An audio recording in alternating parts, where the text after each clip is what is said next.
Welcome all of you in SST College of Arts and Commerce. This is SST Edupedia. Myself, Professor Pramod Sange. Today I am going to explain you FR BCom same one topic. The topic name is that concept of production. Now see, in the economics, that production concept is very essential because when producer, he produces the different goods and services. So at that time, that production concept is very helpful for the production point of view. Now today, we are going to discuss that the concept of production, different concept which is related to production, then isocount, different types of isocount, features, etc. Now see that the concept of production. So production means that any activity which create value of production. So देखिए जब भी हम कोई भी product बनाते हैं तो क्यों बनाते हैं? बिकॉज इन दैट प्रोडक्शन या प्रोडक्ट या गुड्स कंज्यूमर को बेनिफिट्स मिलते हैं. Means when we produces that different goods and services. So why produces? Because of that consumer demand. That demand will be fulfilled by that product. So that's why as a producer point of view, जब भी हम कोई भी product बनाते हैं, produce करते हैं, तो उस पर यूटिलिटी होना चाहिए. Without utility we can't produce any goods and services. See, another definition of the production means that transformation of inputs into the output. Means when producer, he produces the different goods and services या commodities.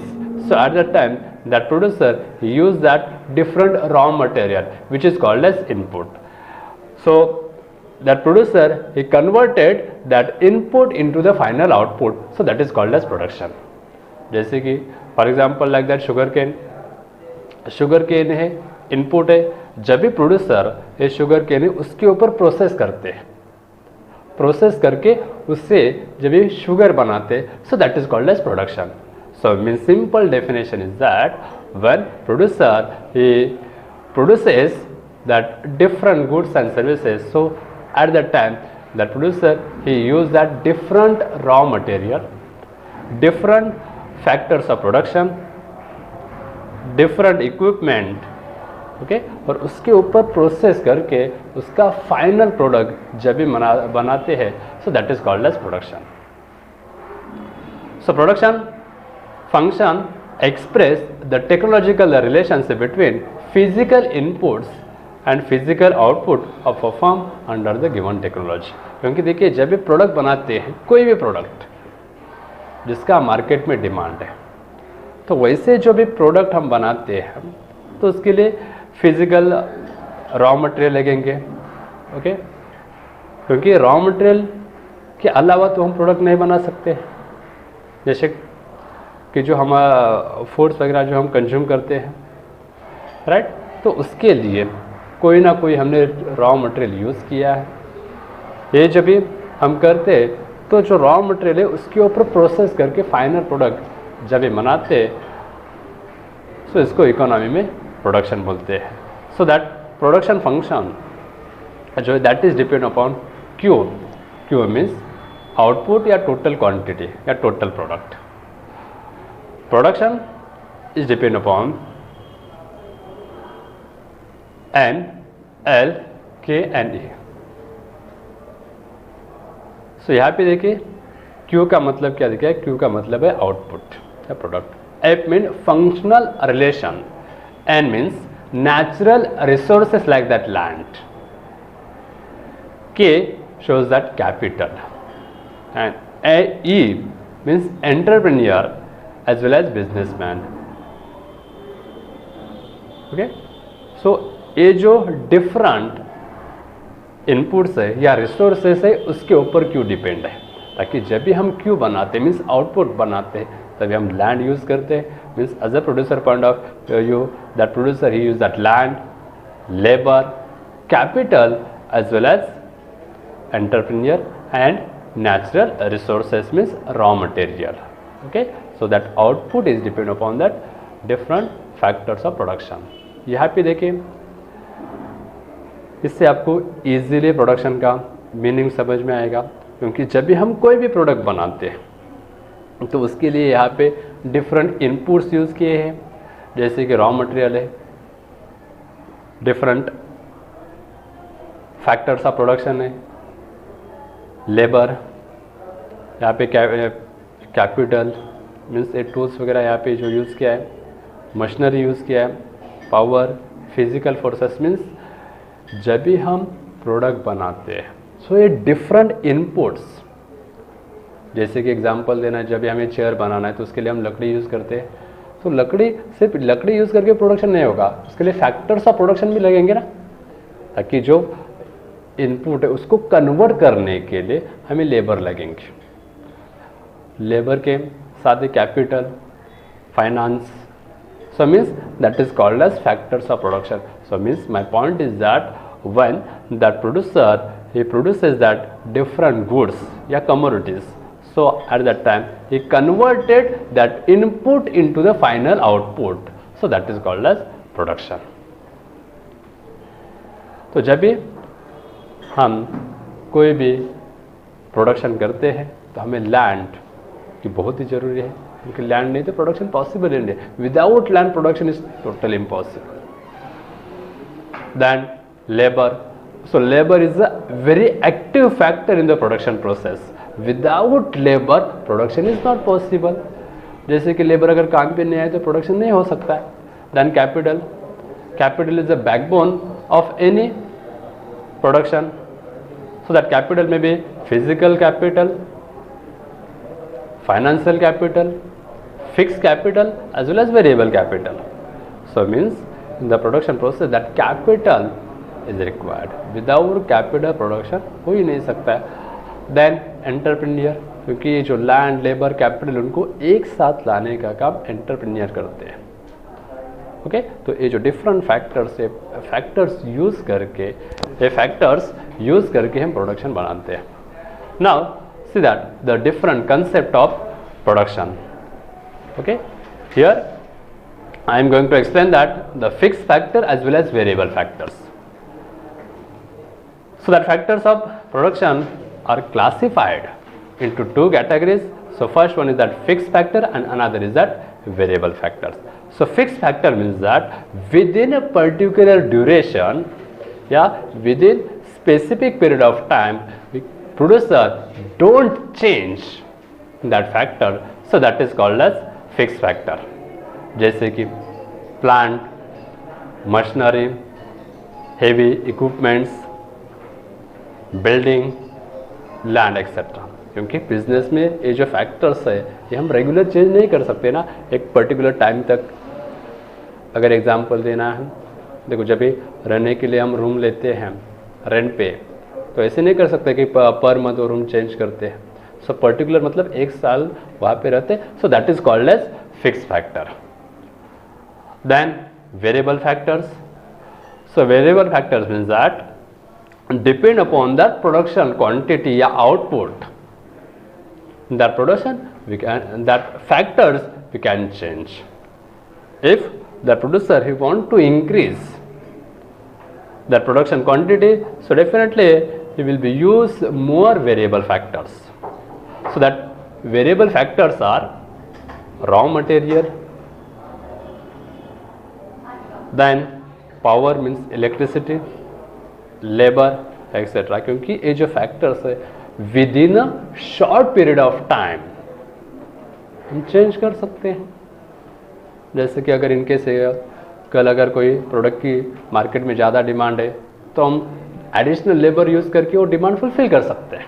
So that is called as variable factors, means depend upon that our production requirement, production demand, that producer he can increase as well as decrease that factor, so that is called as variable factors.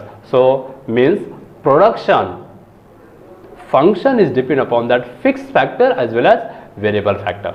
Okay, now next concept is that isocount. So that the production function with two variable inputs or outputs. So isocount That concept is also very important as a producer point of view. Now see the meaning of isocont.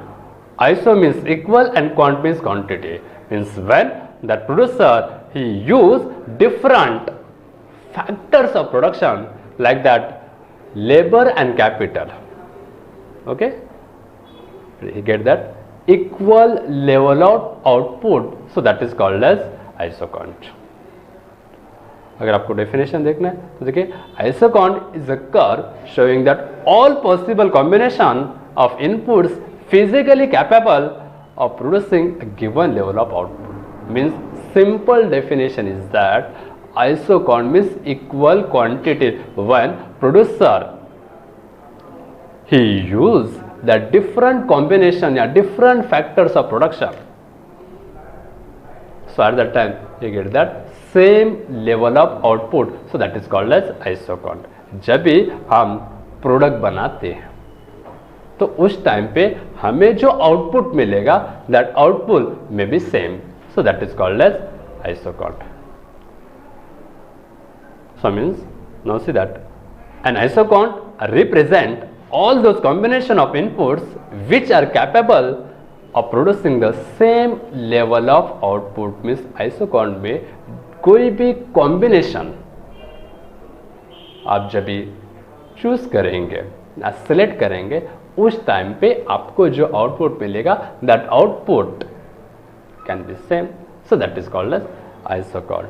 So isocont is also known as production indifference curve. देखिए यहाँ पे मैं आपको एक example दे रहा हूं. Suppose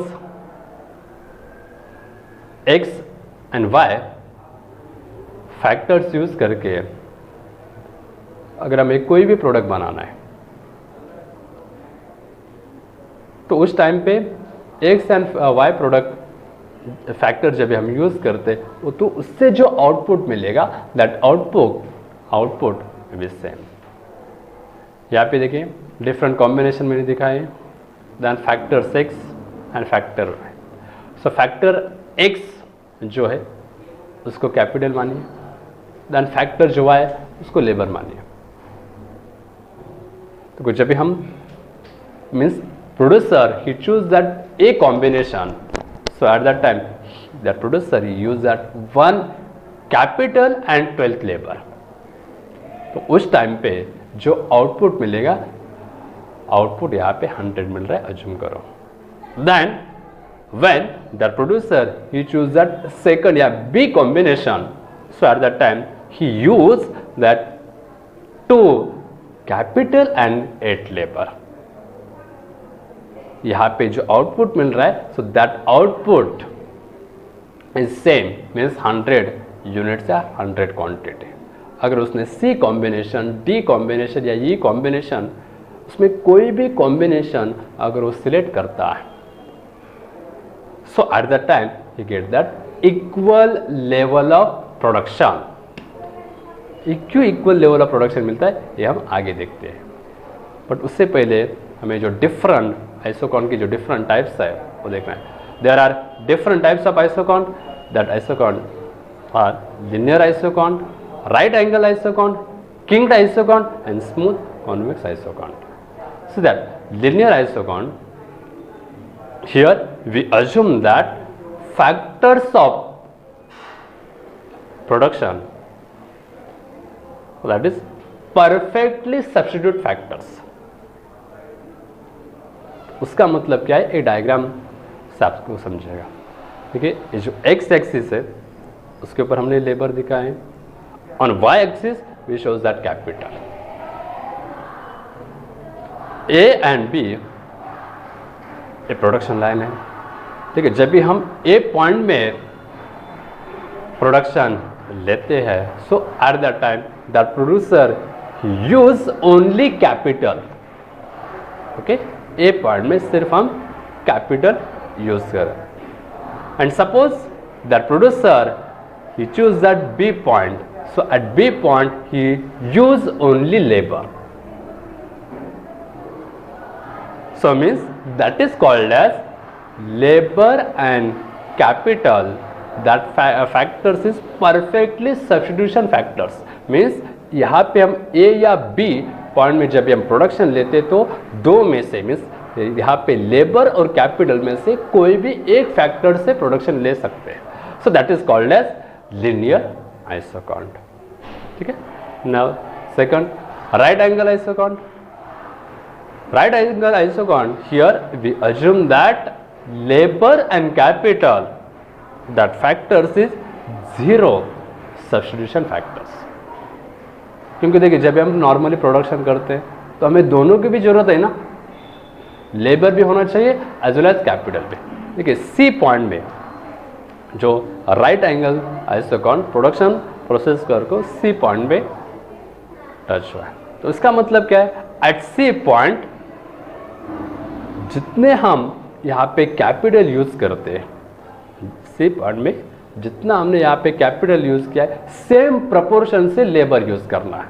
suppose for example for capital अगर हम यूज करते तो फॉर लेबर यूज करना चाहिए. अगर कैपिटल 10 करते तो लेबर भी 10 करना चाहिए. Means my point is that labour and capital that ratio is same.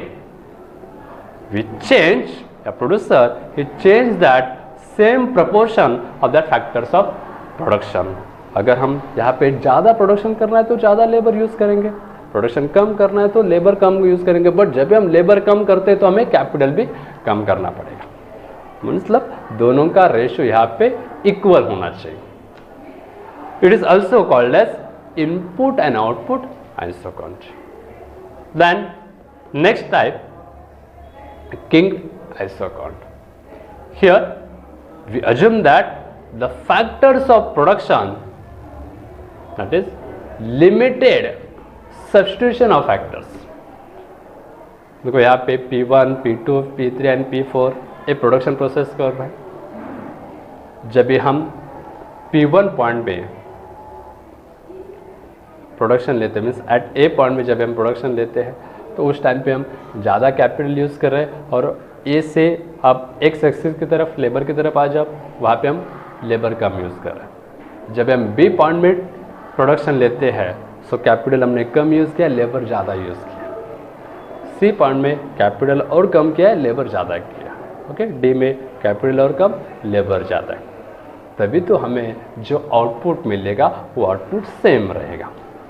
क्योंकि आइसोकॉन्ट का मीनिंग ऑलरेडी मैंने क्लियर किया कि उसके ऊपर जो आउटपुट है ये सेम होना चाहिए. कोई भी कॉम्बिनेशन जब आप चूज करेंगे तो वहाँ पे जो आउटपुट है वो सेम होना चाहिए. तो ये सेम कैसे होगा, अगर एक कम करेंगे दूसरा हमें ज़्यादा करके ही वहाँ पे आउटपुट सेम मिलेगा ना. अगर लेबर कम किया तो कैपिटल ज़्यादा करना पड़ेगा. If the producer he reduce that labour, so at that time he should increase that capital, then only that output will be same. Okay. Then next point, that is properties of isocont. So first point is that isocont are not negatively sloped.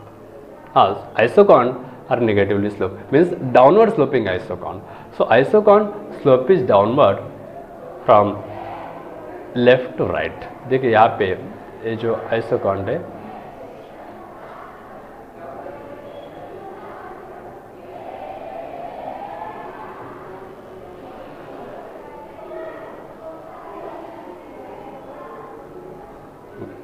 Isoquant का slope downward ही होना चाहिए, ऊपर से नीचे आना चाहिए.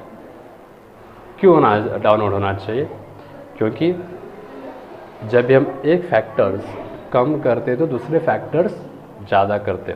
अगर आपको एग्जांपल देना है, लॉ ऑफ डिमांड में आपने स्टडी किया था कि when that product price is low eight that time demand is high. Okay. And if that price is high this demand is low. So means that law of demand says that inverse relation.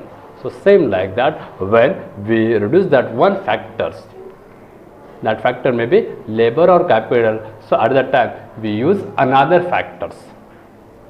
Okay, एक factor जब हम कम करते तो दूसरे factors ज़्यादा करते, so उसकी वजह से हमें जो आउटपुट मिलेगा वो सेम मिलेगा. So that's why isocont curve slope is downward. Okay, then higher isocont represented that larger output, means higher isocont means higher level of output. isocont जितने ज़्यादा ऊपर रहेंगे, ठीक है, जितने ज़्यादा ऊपर रहेंगे उतना ज़्यादा वहाँ पे आउटपुट मिलेगा. Then isocont don't touch any x और y axis.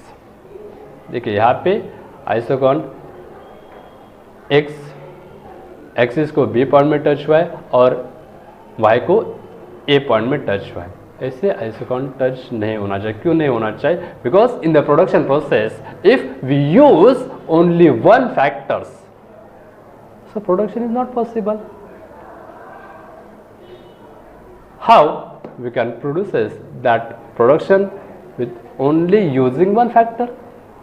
क्योंकि जब हम लेबर अगर हम यूज करते तो कैपिटल हमें वहाँ पे यूज़ करना ही है. अगर कैपिटल नहीं है तो लेबर वो वहाँ पे रख के मतलब नहीं है ना.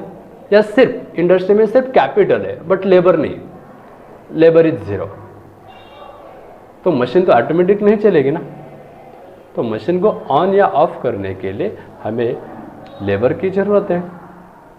सो means my point is that in the production process both the factors labour and capital both the factors are required. अगर उसमें ए फैक्टर्स नहीं तो प्रोडक्शन पॉसिबल नहीं है. And last features is that isoquant are convex to the origin. Isoquant का slope origin convex to the origin means origin points जो है उससे कॉन्वेक्स होना चाहिए. अगर वो कॉन्केव है it is not possible. Okay, so these are the today's topic.